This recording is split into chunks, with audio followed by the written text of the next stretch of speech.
गुरुदेव और माँ गायत्री के चरणों में कोटि कोटि नमन। आप सभी को प्रणाम। आज हम गुरु की कृपा हम पर किस किस तरह से होती है उसको जानेंगे। गुरु की कृपा के 4 प्रकार होते हैं, यानी 4 तरह से गुरु हम पर कृपा करते हैं। पहला प्रकार होता है स्मरण से, दूसरा दृष्टि से, तीसरा शब्द से और चौथा स्पर्श से। सबसे पहला जो प्रकार है स्मरण से, उससे हम पता लगाते हैं कि कैसे गुरु हम पर कृपा करते हैं।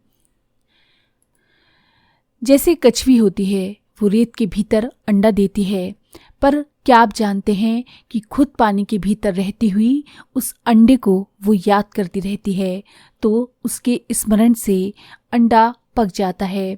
ऐसे ही गुरु की याद करने मात्र से शिष्य को ज्ञान हो जाता है। ये है स्मरण दीक्षा, और इस प्रकार से गुरु हम पर कृपा करते हैं। दूसरा प्रकार है दृष्टि से। मछली जल में अपने अंडे को थोड़ी थोड़ी देर में तैरते हुए देखती रहती है, तो देखने मात्र से उसका अंडा पक जाता है। ऐसे ही गुरु की कृपा दृष्टि से शिष्य को ज्ञान हो जाता है। ये है दृष्टि दीक्षा, और इस तरह से गुरु हम पर कृपा करते हैं। तीसरा प्रकार है गुरु की कृपा का शब्द से। कुरुरी एक चिड़िया होती है जो पृथ्वी पर अंडा देती है और आकाश में शब्द करती हुई घूमती है, तो उसके शब्द से अंडे पक जाते हैं। ऐसे ही गुरु अपने शब्दों से शिष्य को ज्ञान करा देते हैं। ये होती है शब्द दीक्षा। चौथी है स्पर्श से कृपा, स्पर्श दीक्षा। जैसे मयूरी अपने अंडे पर बैठी रहती है, तो उसके स्पर्श से अंडा पक जाता है। ऐसे ही गुरु के हाथ के स्पर्श से शिष्य को ज्ञान हो जाता है। ये होती है स्पर्श दीक्षा। एक बहुत ही सुंदर कहानी पढ़ने में आई सद्गुरु की कृपा की। जब सद्गुरु की कृपा हम पर होती है तो हमारा जीवन कैसे बदल जाता है। एक चोर कैसे राजा बन गया गुरु की कृपा से।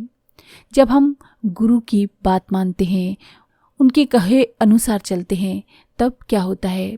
एक बार एक चोर ने गुरु से नाम ले लिया, दीक्षा ले ली और बोला, गुरुजी चोरी तो मेरा काम है, ये तो छूटेगी नहीं मेरे से। तब गुरुजी बोले, ठीक है, मैं तुझे एक दूसरा काम देता हूँ, लेकिन तुझे उसको निभाना पड़ेगा। गुरु ने कहा, पराई स्त्री को बहन और माता समझना। चोर बोला, ठीक है जी, ये मैं कर लूँगा। इस तरह से कई दिन बीत गए। एक राजा की कोई संतान नहीं थी, तो उसने अपनी रानी को ही पत्नी के अधिकार से वंचित कर दिया। 10-12 साल से बगल के ही घर में उसको रख दिया और सिपाहियों को निगरानी के लिए छोड़ दिया। उसी चोर का रानी के घर में चोरी के लिए जाना हुआ। रानी ने देखा कि चोर आया है। उधर सिपाहियों ने भी देख लिया कि कोई आदमी गया है रानी के पास। राजा को बताया गया तो बोला, छुप छुप के देखूंगा। अब राजा छुप छुप के उसको, रानी को और चोर को देखने लगा। रानी बोली चोर को कि तुम किस पे आए हो? चोर बोला, ऊंट पे। रानी बोली कि तुम्हारे पास जितने भी ऊंट हैं, मैं सबको सोने और चांदी से भरवा दूंगी, बस मेरी इच्छा पूरी कर दो। चोर को अपने गुरु की बात याद आ गई और बोला, आप तो मेरी माता के जैसे हो, जो पुत्र के लायक हो वो इच्छा हो तो बताइए, दूसरी इच्छा पूरी करना मेरे बस की बात नहीं। राजा ने सोचा, वाह, चोर होके भी इतना ईमानदार। राजा ने इसको पकड़ लिया और महल ले गया। बोला, मैं तेरी ईमानदारी से खुश हूँ, तू वर मांग। चोर बोला, आप मुझे वर देंगे? पक्का वादा कीजिए। राजा बोला, हाँ मांग।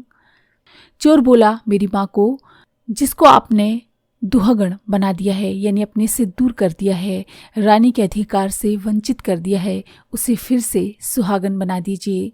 राजा बड़ा खुश हुआ। उसने रानी को बुलाया और बोला, रानी, मैंने तुझे भी बड़ा दुख दिया है, तू भी मांग ले आज मुझसे कोई वर। रानी बोली, पक्का वादा करेंगे तो फिर मैं मांगूंगी। राजा ने बोला, तू जो कुछ भी मांगेगी मैं तुझे दूंगा। रानी बोली, राजा हमारी कोई औलाद नहीं है, इस चोर को ही हम अपना बेटा मान लेते हैं। और उन दोनों ने उस चोर को राजा बना दिया।